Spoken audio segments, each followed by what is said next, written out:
The fashion industry in Nigeria is one that is placing Nigeria on the global market. We have a lot of fashion designers and fashion designs that is not just designs or beauty. It is fabric that is mixed with culture, tradition, and the beauty of the African culture. Here today on Successful Business Lounge, I have a very young entrepreneur who is in the fashion industry. But before we continue, we'll take a short break and be back. Stay with us.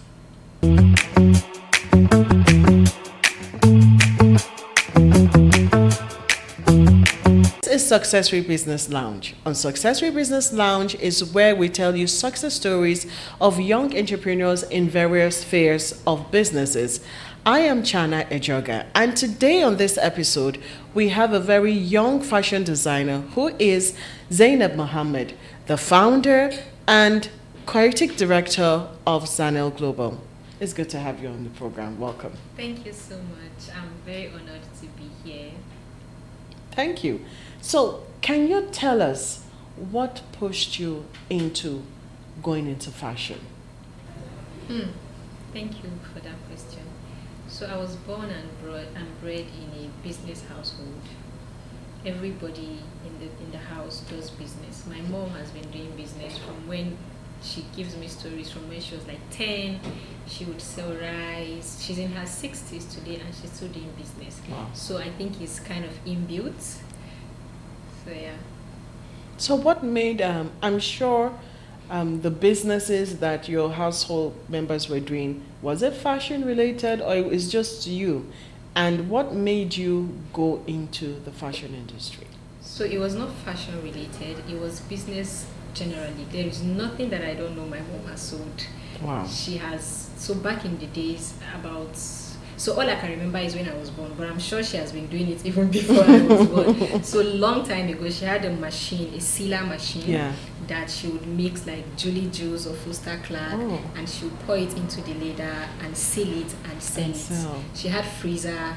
She was one of the few people that had it back then. Wow. So she would seal water and sell. She sold sweets, she sold food, she sold oil, she sells. Till date, my mom is still doing business. So they sell so many things. None of them were even doing textile. So wow. Yeah. So for you, how did it start? You know, you going into, textiles, sewing and all that. So me, myself personally, I've been doing business from when I was small. I was doing business to survive through school. I have sold, there's this thing we call fruit in the north. Okay. It has a hard nut inside. Okay. The layer outside is very, very thin, and it's seasonal. So when the season comes, we would sell 2, 4, 5 naira. And I remember my mom would tell me to sell 3 so that I can sell out. Okay, instead of 2 and other What people. fruit is that? What's the name? It's called fruit, actually. Oh, okay. It's okay. called fruit. That's what we used to call it. So I would sell it and then we'll gather the money. I remember then 40 leaves, a pack of it was like 300. Wow. So from where I was able to buy 2, 3, I remember one particular period I had like 140 and she told me to buy half dozen of books. And instead of buying different colors of books to school, that time I had 6 same colors of books, and I was really excited. So I've always been doing business. I've hawked meat pie, bread, down to 2016. So I've always been in business. Now this particular fashion business, I had gotten married and I was just at home. I needed to do something. My aunt kept telling me, you're in school, start something, start a side hustle. And like I said, it's in me, so I could have done anything. And then I wanted to do bed sheets, shoes. I thought of it. I said, how many times do I even buy bed sheets? What if everybody I know bought bed sheets already? How do I continue? So I started with the female fabric, like what you're wearing, crepe and pattern. I started with 4,500 naira. I remember till today. I bought 3 pieces of fabric, and that was how it started. As I sold, my husband would give me 20,000, and then I would repurchase, and that was how it started. That was how I started business. Okay, so I know starting of businesses sometimes it's always challenging because you face some challenges. Some it's funding, some it's not getting the right materials that you need, some is not getting the right people to work with. What was your challenge? Okay, so while I was doing the fabric business, one day I went to pick a parcel in Jabi. and I just saw him display men fabric. His demand is in Jabi till today. We still talk, and I thought of it. I said, okay, since I do female, why not try male, even though I can't afford to buy? And then he's Hausa, and there's something with the Hausa people, we have this trust for each other. Yeah. So I spoke Hausa to him, and I told him, since this is what I do, this is actually what I come to pick from your place. So this is like a byproduct, it's all clothing. Yeah. So where do you stay? He told me his area is actually close to me. I said, okay, borrow me your fabrics for a day. You sleep back here. I'm not taking it till the other day. Nee. So borrow me. When I show it around people, if they buy, I'll make sure they pay before I leave it for them. Okay. And if they don't pay, I'll bring it back to you. Okay. And he agreed. Wow. So the fabric I was even picking from him today, if you see it, you think he's cotton. Even as I get, it was very bad. Oh. I remember showing my sister. She said, "This one you will be sweating Inside." If you buy for a child, they will be sweating inside because it's like leather." But Wow. I needed to Start off something. start somewhere. So that was how we started. From borrowing, I would borrow good one, two, three. When he sees that I bring it back, even if it's at night, if I come the next day, he will tell me, even if it's late, you can keep it till tomorrow. Oh, yeah. And that was how we started gradually. People were buying and buying and buying, and here we are. So did you learn sewing, or you have people that worked for you? And if you learned it, how was the journey? How did you start? And Okay, so how's I it been? learned sewing. I learned tailoring in 2017. I enrolled into a tailoring, someone that knows how to. So he actually sews my clothes for me. So I went to meet him. I need to learn a skill. I'm a student, but since I'm taking the business route, I don't want to just stay idle at home. So let me start tailoring. And then I started tailoring, and then I now realized, okay, I'm not doing this business. And I was doing female as at then. Okay. So he would put me through. I remember one day I went to class, and then he told me to come and cut. You know, there are clothes that they have on the table can be there for the longest time. Yes. That day we changed the clothes. What happened? When I was trying to cut what they gave me to cut, I cut including the clothes that was on it. And they was telling me that this clothes has been here for many years. No. And because I was married, you couldn't scold me. Oh God. I remember I was telling him, I'm cutting this clothes. Why is it So thick? He said, yeah, it's because I'm telling you. Did you know that beneath what I was trying? You were I cut it till it. So that was 20. You were quite the student. I was quite the student. And funny how he works for me today. And when we are working, Oh God. I'll be reminding him those days. You remember how I was cutting, I was doing this. He told me to buy landing. I bought something else. Oh, and God. all of those things. We worked till today. It's been 10 years now. Wow. So I learned tailoring actually. Look, hearing your experience is really funny, but I'm sure at that moment it wasn't. It wasn't funny because he's very livid, but he can't scold me because I was married. From sewing for me and calling me Hajia to being his apprentice to spoil it, he was very, and even me, I was looking lost. Oh God. It wasn't funny at all. So, going through all these difficulties, I know, can you share an experience with maybe a difficult client? Or because if there is anything that I know happens is with tailors, a lot of things can happen that you can never imagine. So can you share an experience that you had with a client, and can you share an experience you had with a client and how you're able to surmount it? Okay. I hope it's not another funny one. Okay, so there is one I want to share, but it's going to look like body shaming, so I think I will just keep it aside. So now, as long as you're not mentioning names. Yeah, okay, let me share this one. I met a customer, a very big customer, and when he gave me his location to come and meet him in the office, it was his Oga's office. Okay. So when we met, we took measurements, he did selection, he said, let me introduce you to my Oga. Okay. So when we went to the Oga's office, true is the Oga. Wow. So the Oga now bought almost doubled of what this person bought, and even bought for other people. So I took measurements. So how I write my measurements: shoulder, neck, chest, whatever. Like that then, in ascending, so descending order. Yes, so when I was taking the other person's measurement, I now wrote neck, shoulder, but it's the same measurements, just the writing arrangement. Yeah, it was different, I gave my tailor, I was excited. Any day I'm collecting clothes from tailor, let's say tailor says tomorrow, I'll tell my customer tomorrow in the evening or in the afternoon, I'm doing delivery for you. Okay. And they don't stay here, they stay in another state. So Wow. they were going back. So I had already told them, I'm bringing your clothes before you leave Abuja. I went, I collected plenty clothes and came back home. Oh God. On coming home, the one I first checked is the one that did the introduction. Okay. This one was perfect. When I opened the main August clothes, Oh God. from looking at it like this, I see You knew that there was some. tape. I checked it immediately. I went to the measurements. He has switched shoulder for neck. Oh my God. And Because of the odd. Yes, the Oh. order. And men's God. clothing is not like women where you patch. Mm-hmm. This is too small. We can't add. Yeah. Immediately, I'm very result or how do I put the English? You have this problem solving ability. Yes, I don't sit to talk about the problem. I solve it and then we'll come back to it later. I just checked. The fabric was not much. I said, I need to just sew another one. And it's just the shirts. I called him. He said, the neck is the shoulder is Is the the neck? And I've already told the customer I was delivering that day. That was Jesus. how I went straight back to tailor, gave you fabric. I don't want explanation. Just produce. Let's make sure. Then later we can deal with So it. if I didn't have enough fabric, if that was in my fabric, that was the customer's fabric, we'll be in trouble. Wow. Because there is no way he can make. And I have those shirts till today. I've not seen a customer that can fit You into that can't. measurement. So imagine if I didn't check and I went to give the customer Give it to the first time customer that had made probably my biggest purchase. Oh God. I would look very unserious. Now, how has this situations, because some of these challenging situations, like they say, it makes it, works on you. How has this situations like helped you moving forward? Okay. So I believe life itself is challenging. Whatever you choose to do has challenges. 9 to 5, it has challenges. Entrepreneurship, you go mad. You will be talking to yourself. Sitting at home, everything has challenge. Pick what the challenge that. Pick something and stick to it. Yeah.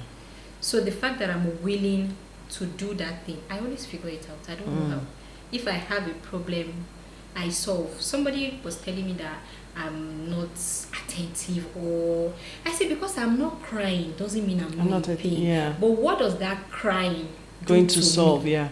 At least even if I want to cry, I'm very you said something earlier. I'm very result oriented, problem solving. Problem solving, okay. I solve it first. If I'm in a group, everybody is discussing how to perfect a plan, how to start. You will see me doing it. When I do it, you will correct me. But you that you're trying to perfect before you start, I don't know how to procrastinate. Wow. So as challenge is coming, it looks like I'm handling it As it goes. How were you able to balance work life, family life, and school life? Because at that point, you said that you got married, you were still in school, and then you started the business. So how were you able to balance your life in these 3 very demanding phases of your life? So what I studied is what I'm doing. Oh, okay. I studied entrepreneurship and business management as wow. BSc. So I'm already learning business startup and then practicalizing. I did my master's. I finished last year. It was first class. Wow. So Congrats. it's really helping. Now family is very sacred to me. I don't like to put anything about my family out. Okay. People question, are you really married? I'm like, I want you to think like that because it's not your business. Yes. Anything you put out, People you know. should be willing to take whatever That comes with it, come. yes. And my family is not something that I want to hear your opinion about it. So I try my best to juggle business, school, and family. Wow, that's very interesting. How were you able to, I know you gave an example of how you dealt with a difficult situation. Yes. But now on the reverse, how were you able to deal with difficult clients? Because that's another thing, you could have difficult tailors who are not, who their word is not their bond. They can tell you, come today, and then when you're getting there, they'll say, oh, where is the material? You can't even find it. So how were you able to deal with difficult clients? Okay. So yesterday, I went to deliver a customer's clothes. Okay. and it was two clothes. He was finding it hard to select, and I told him, because I've made clothes for you before, I know what you like, so I've made one already, so you choose the other one. He said, okay, share it with me.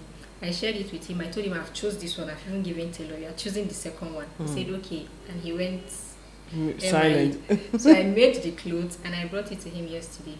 If I had given him that clothes for free, he wouldn't be angry. Oh. But because he was going to pay, he was angry. He was telling me, he doesn't even like this color. He was going around asking his staff, is he fine? They were telling him, yeah, it's fine. And then he said, madam, why did you change your face? I said, sir, if you don't like it, because you are paying for it, you can change. Yeah. It's my business. Somebody else will buy, but I put you through. He said, the process. I don't really like this one. I said, change it. Change it. He said, okay. And then he was wearing suit. He removed his jacket and then he tried on the kaftan. And when he removed the kaftan, he like threw it on my leg. He said, okay, madam, fold it. Wow. I said, okay. So I folded the clothes. I'm very patient because I set goal, and you think I'm patient. Once I achieve it, I'm not crazy, but I move forward. You switch, yeah. Yes, I move forward. So because I have something I needed to achieve business, like I said, find your challenge and solve it. Everything is challenging. Yeah. So I took the clothes, I was folding it, and I was very quiet, and I changed my mood. He said, madam, are you angry? I said, sir, you threw the clothes on me. He said, no. He's a lawyer. Oh, God. He said, no, I was playing now. I just put it on the chair. I said, it's fine, sir. Can I go? So things are challenging, but I don't like to sit and talk about what is challenging if I can find a way to solve it. Yeah. So I probably might not have the best answer to how do you deal with challenge. It's a challenge already. Yeah. So you find a way to deal with it. To just deal with it and handle it. True. Have there been times that you looked back and you just felt, oh no, I don't want to do this anymore. Like I've had it up to here. Yeah. Are there times that you felt, oh, you just throw in the towel and forget about it? Yes. Let's say 3-4 years ago, I was still new in business. I've been in business for 7 years now. Wow. And then I finished my master's, which really helped me to broaden my view on entrepreneurship. Customers that I know already they've bought. They've reached their limits. I'm going to look for another customer. They are not coming. I'm buying fuel. What do?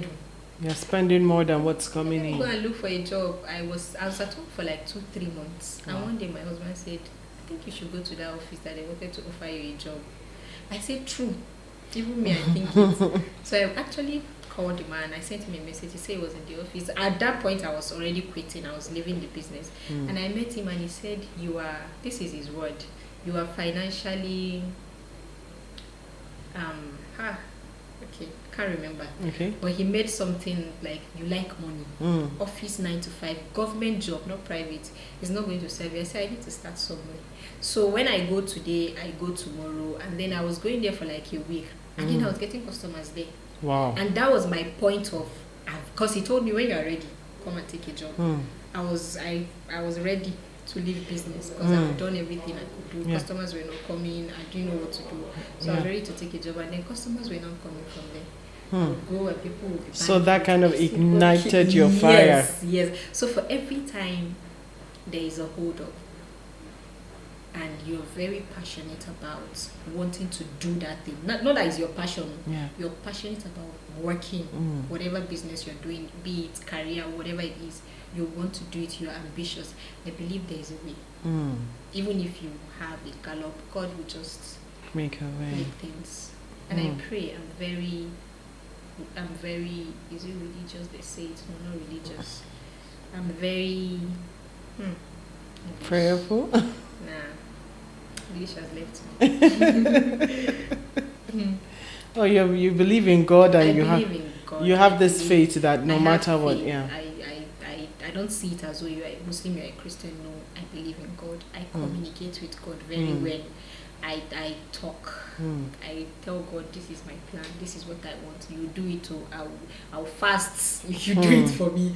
I would wake up at night. So I'm very in tune with my faith. Okay. Now, Zanel Global has been thriving bit by bit. How or where do you see Zanel Global in the next 5 years? Okay, so right now I love where it is, where I've managed with God's help to bring it to. And then after finishing my master's, I realized, okay, I can actually talk. I have mastered sales, which is very important in business. As the head, know how to generate money. Yeah. All I need to do is for you to sit me in front of a customer. And you know how to convince them to buy, to become buyers, Yes. not just... And I don't really do much work because I identify my customer. Okay. It's not somebody that is not interested. It's going to... Before I used to do that. But now, once I see my customer, if you show this interest, you will buy. If you're not interested, I don't pursue you. At all. So it makes me attract people that are actually interested, so the work is not much. When you are interested, I sit in front of you, you will buy that clothes. I am very sure of it. So I have deviated into public speaking and business mentoring. Wow. Yes, because I have done it practically for 7 years. I have done my BSc, I have done my MSc in entrepreneurship and business management. I have students, I have apprentices. One of my apprentices, I posted her, and somebody was saying, this your apprentice is like your mama, which is in her 40s, her late 40s. Wow. And I'm in my 20s. And you know, she comes to the shop. My classmates that we studied this same businesses with sent me a message, please let's have a sit down. I want to pick into your brain.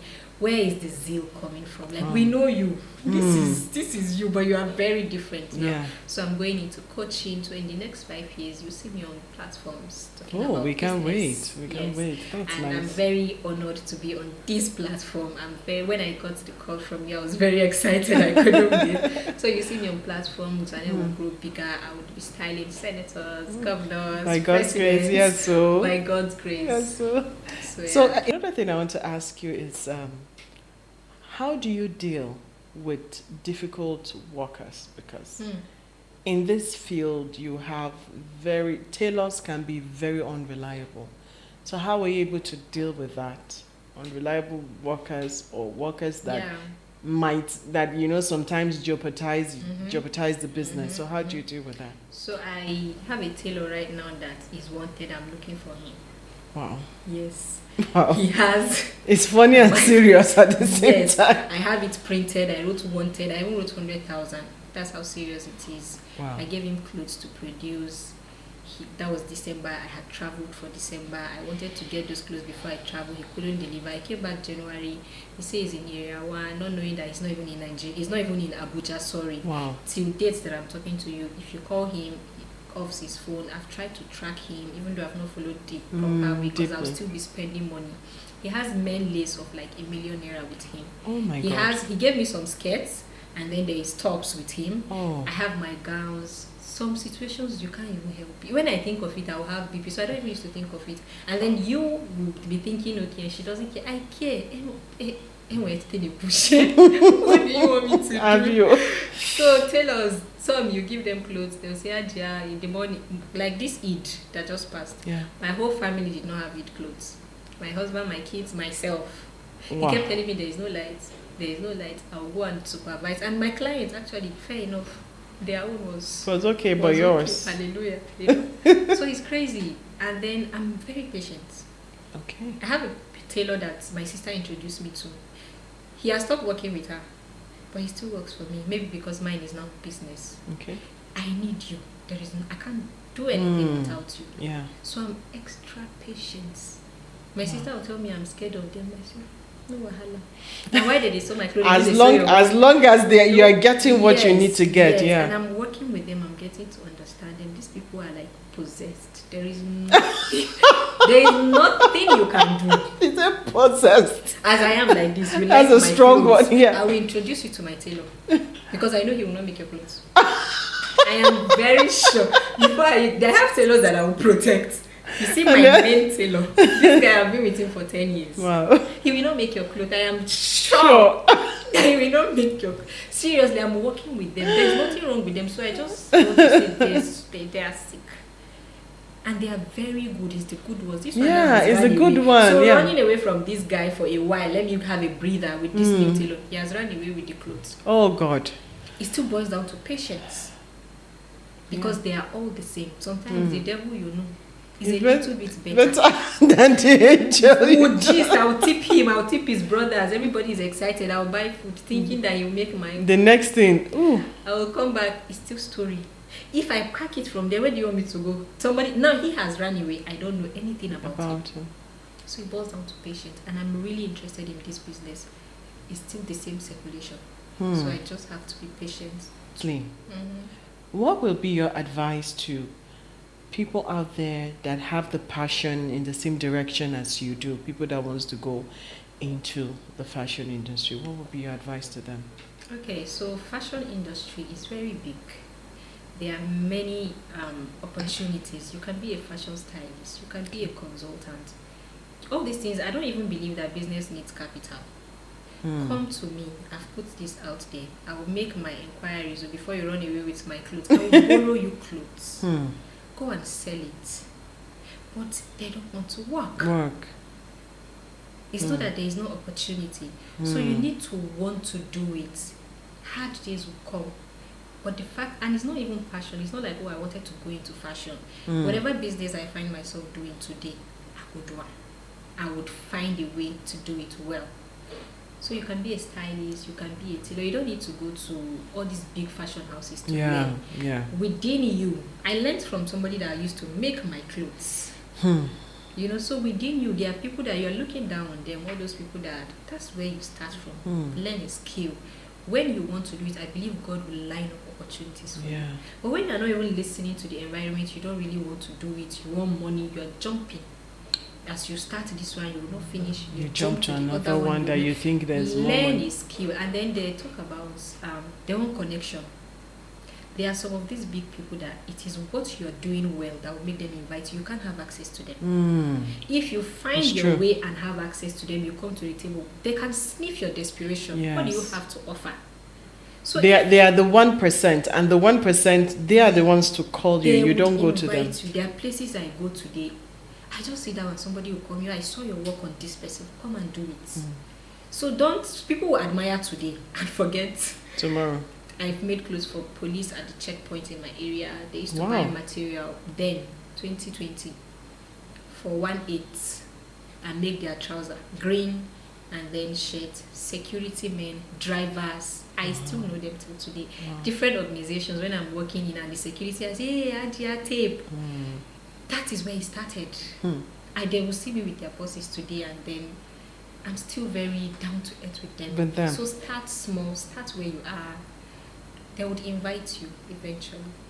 Lastly, you know, when you said Hajia tape, it reminds me, because I can see that you go everywhere you go, you proudly hang your tape on the neck. What inspired you to start appearing like that? Because a lot of people, they will go, it's actually what they wear. They will just say, oh, I made this. But for you proudly hang it. So by seeing it, what inspired you to start looking this way?